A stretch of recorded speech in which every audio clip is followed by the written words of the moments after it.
Uf. ¿Cuál es la esencia fundamental de este texto? ¿Cuál es la enseñanza fundamental? En una palabra. A ver, que levante la mano a alguien y que conteste, porque si no, no sé quién va a contestar. José, te has adelantado. Toma. ¿Por qué? Gracia. ¿Qué significa la gracia? Un don inmerecido. ¿Y qué significa un don? A ver quién ha dicho regalo. Ah, tú lo has pensado, pero no sirve pensarlo. Hay que decirlo. Regalo. Pero no tendrá el azúcar alta. No, vale. Que si no, luego me puedes denunciar. Regalo de Dios. La esencia fundamental de este texto nos dice que todo el proceso de salvación es por pura gracia. La iniciativa viene de Dios. La obra viene de Dios. Los medios vienen de Dios. Y es Dios el que hace la obra en cada uno de nosotros. No hay obras que podamos hacer para comprar la salvación, ¿vale? No hay sabiduría que podamos hacer para comprarse la salvación. No hay una cara bonita que uno tenga para decir, yo puedo tener la salvación. Es por pura gracia. Y la gracia es un favor que Dios nos hace. Es un regalo que Dios nos da. Y fijaos, la gracia experimenta, creo que alguno me lo ha escuchado decir, la gracia manifiesta el corazón y el sentir de Dios. Dios nos ama tanto a nosotros como seres perdidos y pecadores, que no hay absolutamente nada que nosotros podamos hacer para que Dios nos ama más. Pero tampoco hay absolutamente nada que podamos hacer para que Dios nos ame menos. Dios nos ama como nos ama porque es Dios. Y no importa.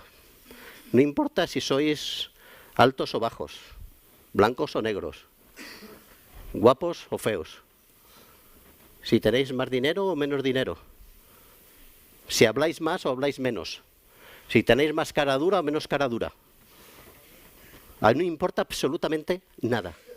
Dios nos ama tal y como somos.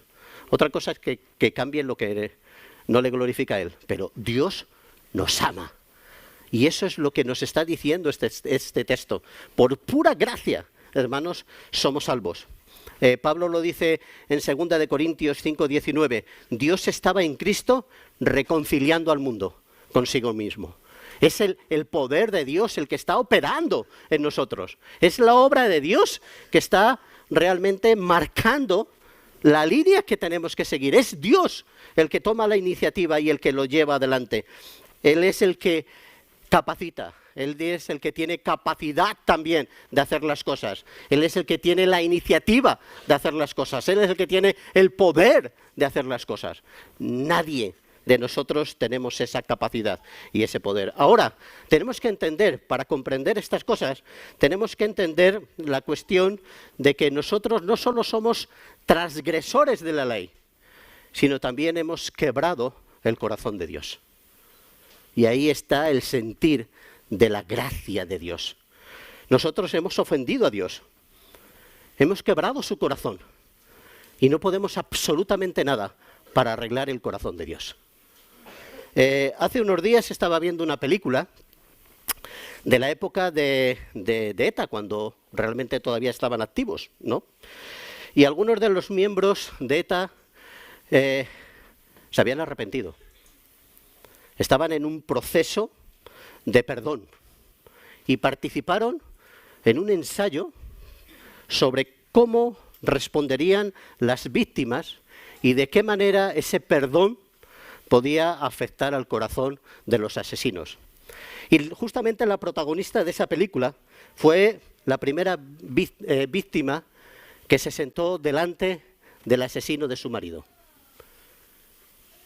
y entraron en un diálogo y en un proceso en el cual el asesino le pide perdón. Una película muy interesante. Y fijaos, el asesino en unos años iba a cumplir con el castigo, con la ley. La ley dice no matarás. Y si matas, tienes 10 años, 12 años de cárcel. Cuando terminas esos 12 años de cárcel, ya has pagado el precio de la ley. Pero el perdón de esa víctima no dependía de lo que pudiera o no pudiera pagar, porque es que no podía devolver la vida a su marido. No podía restaurar ese corazón quebrantado. No. El perdón surge de la gracia de esa víctima hacia el asesino. Dependía enteramente de cómo respondía ella ante esa persona que había matado a su marido, que había asesinado a su marido, y ahora le estaba pidiendo perdón. El perdón no se puede comprar. No se puede manipular el corazón de esta persona. No se podía hacer absolutamente nada. Esta mujer no podía recuperar a su marido, que había sido asesinado. Salvando las distancias, así es con el Señor. Hemos quebrantado la ley, pero hemos quebrantado el corazón de Dios. Y no podemos hacer absolutamente nada para que Dios nos perdone. No podemos hacer absolutamente nada para que Dios vuelva a restaurarnos. No podemos hacer absolutamente nada ni retorcer la mano de Dios para que pueda sanar su corazón. No podemos hacer absolutamente nada. Tiene que partir de la gracia de Dios.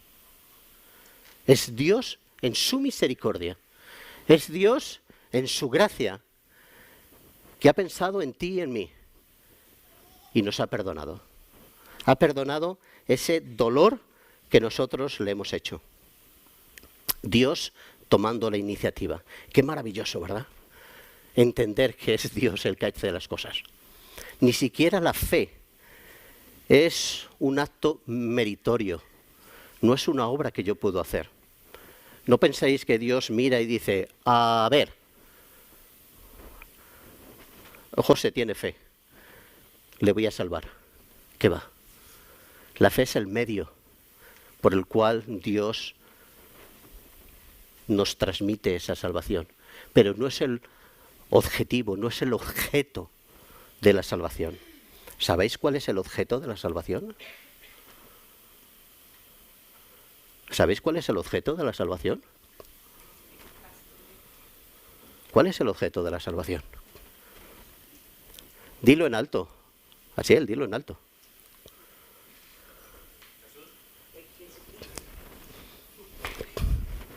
El objeto de la salvación es Cristo. No podemos tener otro medio. Es Cristo y no hay otra forma de ser salvos. Por lo tanto, es por pura gracia. Que no se os olvide y que nadie os engañe.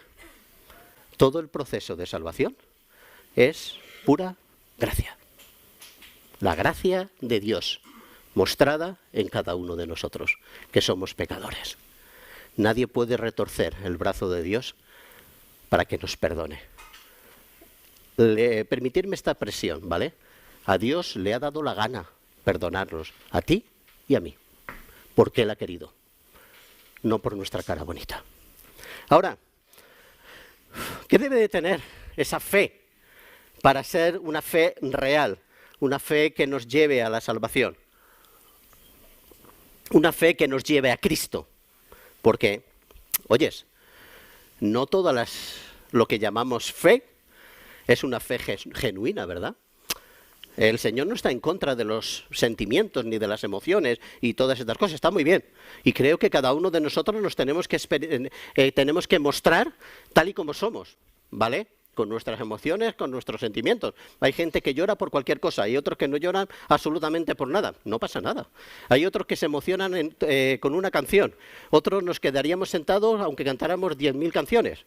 Yo solo hay una canción que me ha hecho levantar del asiento. Y fue un grupito de coro gospel, que ese sí me hizo levantar del asiento. Después de ese, castellano puro, sentado y no me muevo. Pero la cuestión es que tenemos libertad de expresar delante de Dios tal y como nosotros somos y respetar al hermano que es diferente. Pero en medio de eso, creo que es fundamental entender que esa fe genuina, esa fe que es real, esa fe que nos lleva al objeto de salvación, que es Cristo, tiene que tener conocimiento. Es una fe basada en el conocimiento y en el entendimiento de la verdad. Y aquí nos apela a la percepción y a la inteligencia del ser humano. Reconocer la verdad de la palabra de Dios. Fijaos lo que dice Pablo en Romanos 10, 17. Así que la fe viene del oír. ¿Y el oír? Por la palabra de Cristo. No se trata de tener una fe en algo que nosotros nos hayamos inventado, o en algo que nos parece maravilloso, o en algo que nos han enseñado, nos gusta. No. O en cualquier creencia que tengamos a nuestro alrededor. No. No se trata de que tengamos una fe abstracta o vana o vaga. No.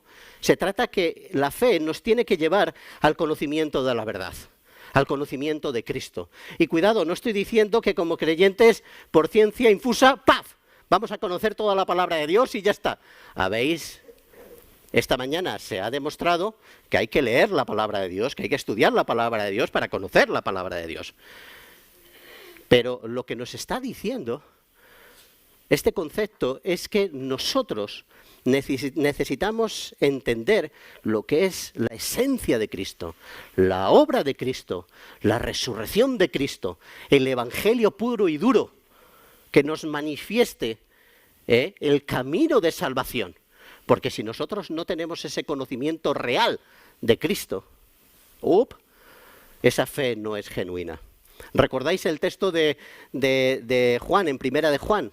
En el primer capítulo, al principio, cuando nos está diciendo lo que nosotros hemos visto, lo que hemos oído, lo que han palpado nuestras manos acerca del verbo de vida. ¡Fua! Eso tengo que tener yo, ese conocimiento tengo que tener yo, un conocimiento real, que luego veremos cómo llega a un conocimiento práctico, pero la esencia del conocimiento.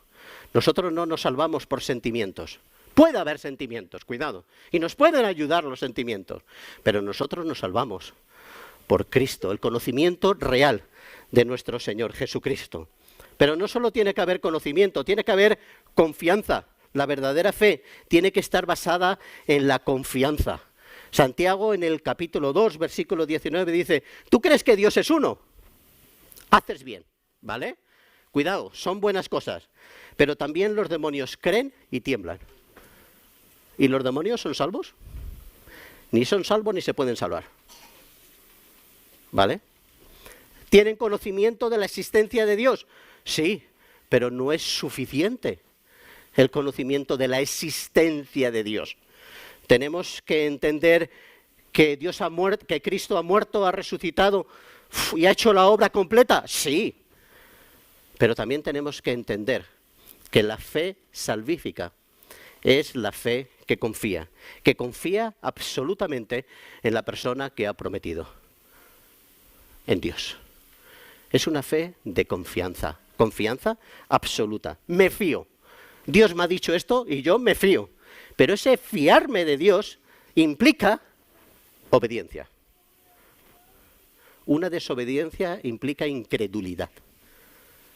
Si yo tengo a Dios como lo máximo, si yo entiendo que Dios ha hecho la obra por mí, si Dios me ha regalado la salvación, esa fe salvífica me lleva a confiar absolutamente en la palabra de Dios. Porque Dios, lo hemos dicho muchas veces, es poderoso para prometer y es poderoso para cumplir. Porque, si no fuera así, seríamos los más tontos del mundo. Y cuidado, muchas veces se ha dicho, no, es que vosotros tenéis una fe ciega. No, no es cierto. Nosotros tenemos una fe muy razonada. No nos creemos cualquier cosa.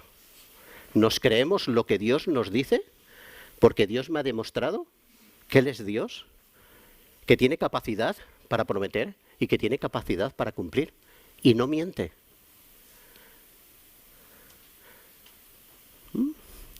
Si Fernando me dijera alguna cosa, no sé, yo a lo mejor podría dudar de Fernando. Depende. O de Georgiana. Pero de Dios, Dios me ha prometido que no falla. Y es verdad. Por lo tanto, la fe genuina tiene que ir acompañada de confianza. Fe, confianza absoluta en aquel realmente que ha hecho la obra por nosotros. Pero no solo tiene que tener confianza, sino también nos tiene que llevar al arrepentimiento. El arrepentimiento es el reconocimiento de lo que nosotros somos, pero también es el cambio que se tiene que producir en cada uno de nosotros. ¿Recordáis el mensaje de Pedro en Hechos capítulo 3, cuando les presenta a Cristo? ¿Vale? Le presenta la obra de Cristo, les dice que han metido la pata hasta el final y sigue diciendo como conclusión: por tanto, después de haber dicho lo que he dicho y habéis escuchado, por tanto, arrepentíos y convertíos, para que vuestros pecados sean borrados, a fin de que tiempos de refrigerio vengan de la presencia del Señor. ¡Fua! Esa fe es la que nos tiene que llevar al arrepentimiento, porque el arrepentimiento es el primer paso que nosotros tenemos que dar para tener una relación íntima y personal con el Señor. Es el que nos lleva a considerarnos nosotros, como vimos en el pasaje de Isaías, ¿no? Y dice: ¡guau! Yo soy un pecador, yo soy una persona de labios inmundos. ¿Cómo voy a poder tener una relación con ese Dios santo, todopoderoso? Y la fe genuina nos lleva a tener esa consideración en cada uno de nosotros. ¿Cómo yo, siendo pecador, voy a tener el favor de Dios? Y es ahí donde podemos descubrir de qué manera Dios nos perdona y de qué manera Dios nos cambia. Como dice Pablo en Romanos 12, ¿verdad?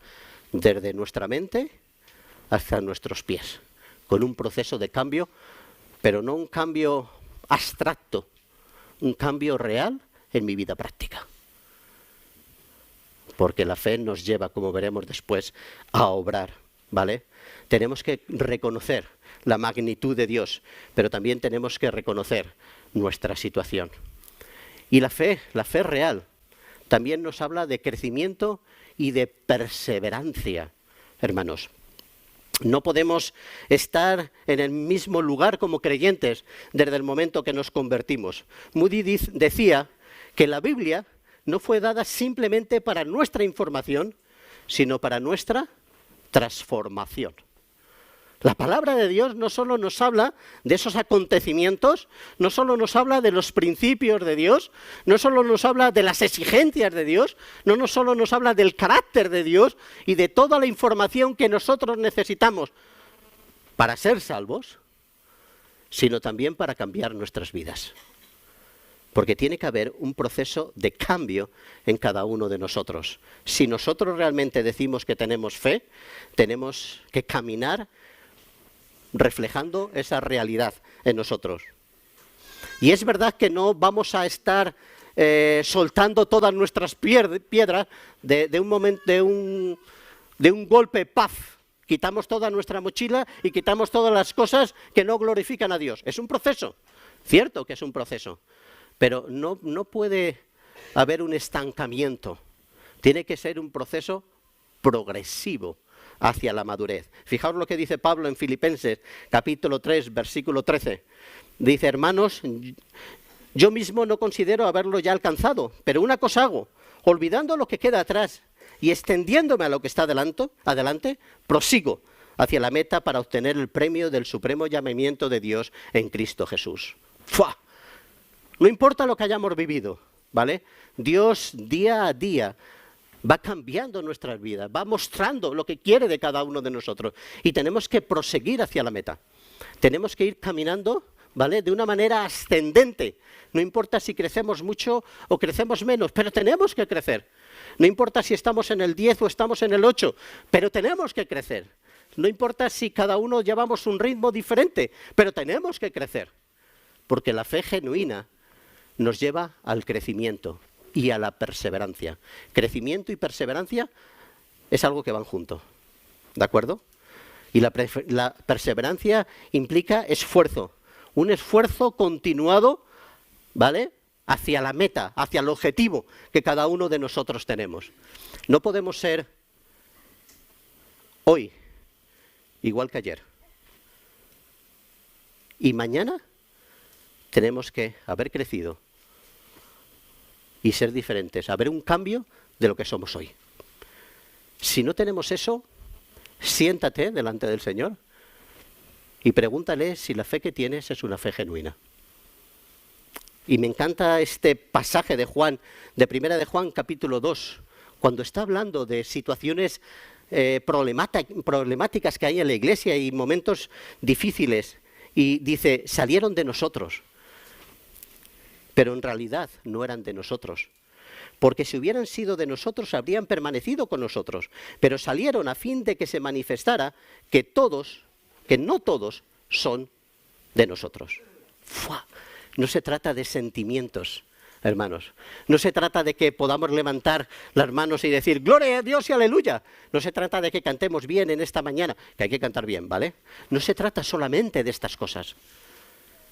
Se trata de obediencia. Se trata de cambio en nuestra vida. Se trata de que Dios ha hecho la obra y tiene toda la capacidad de hacer los cambios en nuestra mente y en nuestro corazón. Y nosotros se lo tenemos que permitir. Y por último, la fe genuina es la fe que obra. La verdadera fe es la que obra, la que lleva fruto. Es muy curioso porque fijaos que Pablo, en el texto que hemos leído, primero nos habla de que todo es por pura gracia. Pero en el versículo 10 nos dice, creados en Cristo Jesús para hacer buenas obras. Esto es una de las muchas paradojas que tiene la Biblia. Por un lado nos dice, todo por gracia. Por otro lado dice, que tienes que obrar, que aquí no se trata de que digamos las cosas y luego hagamos lo que nos dé la gana. No. Tiene que haber un cambio y tiene que hacer una obra en ti. La fe nos tiene que llevar a caminar, a que sea una realidad en nuestra vida, a que la podamos integrar. El proceso de fe es la integración de Dios en cada una de las circunstancias de mi vida, en cada una de las formas de pensar, cada una de las formas de tomar las decisiones, en cada una de las formas de caminar, en cada una de las formas de relacionarme con los demás. Es Dios a través de mí haciendo las cosas. Y tengo que aprender a integrar a Dios para poder vivir a Dios, que es lo que dice. Por lo tanto, nosotros no somos salvos por la fe. Perdón, no somos salvos por las obras. Cuidado, pero la fe genuina es la que obra. Somos salvos para hacer obras. La fe que obra, dice Pablo, la fe que obra en amor. Y cuando Pablo en Gálatas está hablando de que la fe que obra en amor, está manifestando que no estamos caminando por dogmas, que no estamos caminando por leyes, que no estamos caminando por principios que los seres humanos hayan podido marcar o no marcar, que vamos caminando por una relación personal con Dios en base al amor que Él nos tiene y al amor que nosotros le tenemos. Por eso, si hoy has venido al culto y has venido a este estudio un poco obligado por, hoy es domingo, voy, pues sigue viniendo así, ¿vale? Porque si no el enemigo te va a ganar. Pero el objetivo fundamental es venir por amor. Porque voy a tener un encuentro personal con mi Dios. Porque voy a tener un encuentro personal con los hijos de Dios. Porque voy a tener un tiempo especial como pueblo de Dios. Y porque amo a Dios, yo sé que eso le agrada. Y como sé que eso le agrada, lo voy a hacer. La fe que obra en amor, un amor en relación con ese Dios todopoderoso. Somos hechura, y a veces se nos olvida esta palabra. Es muy bonita, es obra de arte. Dios está haciendo en cada uno de nosotros una obra de arte. y está manifestando de qué manera la imagen de Cristo se va a ir reflejando en cada uno de nosotros. Y nosotros vamos a vivir de forma diferente. Y con esto termino. Santiago capítulo 2, versículo 14, fijaos lo que dice. ¿De qué sirve, hermanos míos, si alguno dice que tiene fe, pero no tiene obras? ¿Acaso puede esa fe salvarle? Si un hermano o una hermana no tiene ropa y carecen del sustento diario, y uno de vosotros les dice, id en paz, calentaos y saciaos, pero no le dais lo necesario para su cuerpo, ¿de qué le sirve? Así también la fe, por sí misma, si no tiene obras, está muerta. Y es una realidad y todo lo entendemos, ¿verdad? Lo que nos está diciendo es que puede venir un hermano con una necesidad y oyes, hay veces que no tienes la posibilidad material de ayudarle. Bueno, pero aquí lo que Santiago está diciendo es, oyes, tienes la posibilidad de ayudarle, ¿vale? Y sin embargo le dices, oyes, que el Señor te bendiga. Muy bien, que el Señor te ayude. No, pero es que el Señor te está utilizando a ti para ayudar al hermano. Al hermano no le sirve de nada que tú le digas el Señor te bendiga. Al hermano lo que le sirve es que tú cumplas el amor de Cristo en él. Así es la obra. Así es la fe. La fe sin obras está muerta. No sirve de nada. Hermanos, que el Señor nos ayude. Que nos ayude a entender que es verdad que todo es por gracia. Que es verdad que somos salvos por Cristo Jesús, que es verdad por la obra que Él ha hecho. Es verdad, y no tenemos que hacer absolutamente nada. Pero la fe genuina es la fe que obra en amor. Y cada día de nuestra vida nosotros tenemos que caminar manifestando la realidad de nuestra fe. No se trata de que nosotros gritemos mucho que somos creyentes, que somos buenos evangélicos. Se trata de que la gente, cuando nosotros no decimos nada, vean que yo soy un hijo de Dios. Señor, gracias. Gracias porque todo el proceso de salvación es por pura gracia. Gracias porque has pensado en mí, porque has pensado en cada uno de nosotros. Gracias porque has perdonado nuestros pecados. Y te pedimos que nos ayudes a entender de qué manera nosotros, como esas nuevas criaturas que somos en Cristo, tenemos que vivir como nuestro Señor Jesucristo. Y que seamos capaces de impactar en el mundo con nuestra obra y mostrar lo que tú eres a través de lo que nosotros podemos hacer. Glorifícate, Señor. Glorifícate en esta iglesia, glorifícate en cada uno de nosotros. En Cristo Jesús. Amén.